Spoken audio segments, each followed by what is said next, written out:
ऐसी ये कनेक्शन अभी चल ही आपके फेथ की वजह से रहा है और यही फेथ आपको इस कनेक्शन में और आगे ले जाएगा। व्यूअर, आप अपने पर्सन को विजुलाइज करिए और मैं आपके और आपके पर्सन के लिए कार्ड स्प्रेड करता हूँ।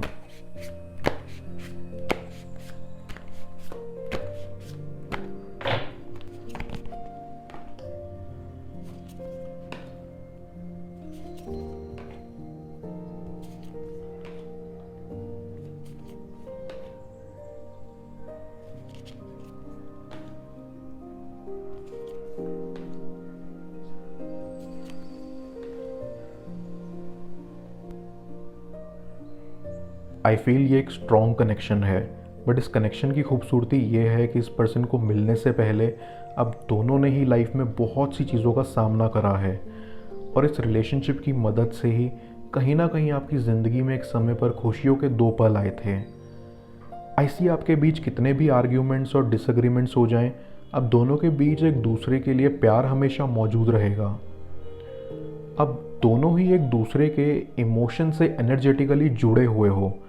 पास्ट में जब आप अपनी लाइफ में भले ही अच्छे और मुश्किल दौर से गुजर रहे थे, तब आप दोनों ही एक दूसरे के सुख दुख में मौजूद थे। आपकी लाइफ में ये एक ऑलरेडी एस्टैब्लिश्ड बना बनाया रिश्ता था, but I see a separation here, जहाँ आप एक ब्रीफ पीरियड के लिए पहले भी अलग हुए थे, लेकिन उसके बावजूद आपने एक दूसरे की ज़िंदगी में दोबारा आने का अपना रास्ता बना लिया था। ऐसी एक बार ये रिश्ता टूटने के बाद पहले से ज़्यादा मजबूत हो गया था। अब दोनों के इमोशंस एक दूसरे के लिए और डीप हो गए थे। इन अ वे, जहाँ आपकी लाइफ में कोई भी डिस्टर्बेंस आती थी, अब दोनों ही उसके बारे में बात करके एक दूसरे पर रिलाई कर सकते थे। अब दोनों ने ही एक दूसरे के साथ बहुत अच्छे मोमेंट्स यहाँ सेलिब्रेट करे हैं। आई फील कहीं ना कहीं आपको लगता है कि आप अपने पर्सन को यहाँ पास्ट लाइफ से जानते हो, आप उनसे पास्ट लाइफ से ही कनेक्टेड हो। मुझे आप दोनों ही इस लाइफ में एक दूसरे को आगे बढ़ने में मदद करते हुए दिख रहे हो।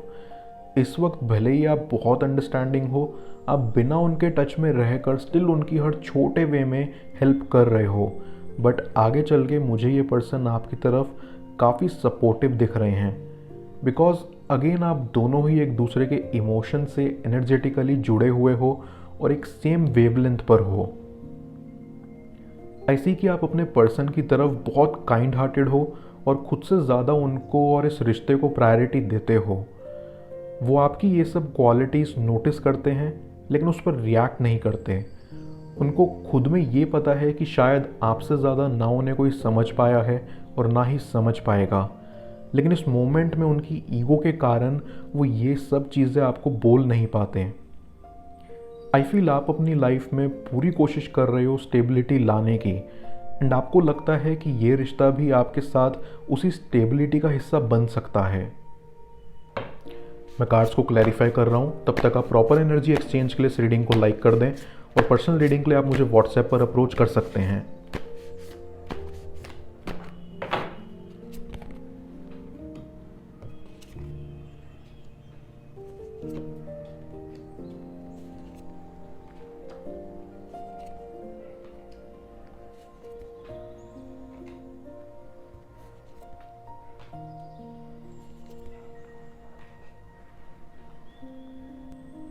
आप इमोशनली बहुत स्ट्रांग हो, ट्रस्ट मी, इवन अपने पार्टनर से भी ज़्यादा, बिकॉज अगर आपकी जगह वो होते तो अब तक ब्रेक डाउन हो जाते, टूट चुके होते। बट आई सी आपने खुद को यहाँ बहुत संभाला हुआ है। आपका पर्सन यहाँ क्लियरली देखता है कि आपने उनके लिए खुद को बहुत स्ट्रेच करा है, बहुत खींचा है, और तभी उनके अंदर आपके लिए ये टेकन फॉर ग्रांटेड टाइप वाली वाइब मौजूद है। लेकिन इस मोमेंट में आप उन्हें अपनी एनर्जी देने के बजाय उसी एनर्जी से खुद को हील कर रहे हो, जो कि बहुत अच्छी बात है। ऐसी ये कनेक्शन अभी चल ही आपके फेथ की वजह से रहा है और यही फेथ आपको इस कनेक्शन में और आगे ले जाएगा, जहाँ ऐसी ये रीयूनियन के बाद और मजबूत हो जाएगा। यस, मुझे इस कनेक्शन में पॉसिबल रीयूनियन की वाइब्स आ रही हैं। आपको बस अपनी प्रोसेस पर ट्रस्ट करना है और चीज़ें रश नहीं करनी, बिकॉज आगे चल के इस कनेक्शन में मुझे एनर्जीज आपके बेनिफिट के लिए चेंज होती हुई दिख रही हैं। इस कनेक्शन में ऐसी आपका पर्सन अभी खुद में ग्राउंडेड फील नहीं करता और वो चीज़ों को लेकर कई बार ओवर ड्रामेटिक हो जाते हैं, कार्ड्स आपको कहना चाह रहे हैं कि आपको उनके इस इल्यूजन में खोना नहीं है, आपको आगे चल के उनके ओवर ड्रामेटिक बिहेवियर को मिसकम्युनिकेशन एंड मिसअंडरस्टैंडिंग का कारण नहीं बनने देना। आपको इस पर्सन के साथ बैलेंस बनाने में अभी बहुत काम करना पड़ेगा, बिकॉज आई सी वो आपके बारे में यहाँ डे ड्रीमिंग करते हैं, आपको लेकर हर दिन सोचते हैं, लेकिन फिजिकल वर्ल्ड में ये इसके रिगार्डिंग कोई एक्शन नहीं ले रहे।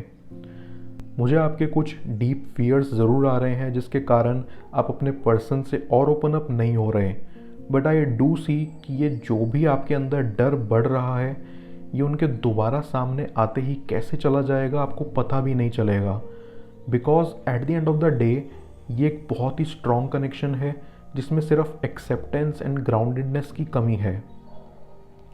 ऐसी आपको अभी अपने पर्सन से एक स्टेप बैक लेकर खुद पर फोकस करने की ज़रूरत है, फिर चाहे इसके लिए आपको अपनी लाइफ में कुछ बाउंड्रीज ही क्यों ना सेट करनी पड़े।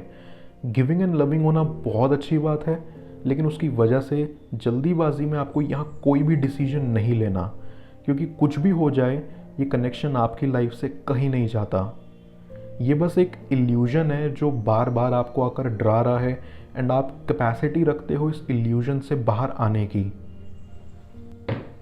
मैं ओरेकल ऑफ द फेरीज की मदद से यूनिवर्स से आपके लिए एडवाइस पूछूंगा। देखते हैं यूनिवर्स आपको आज क्या एडवाइस करना चाह रहा है।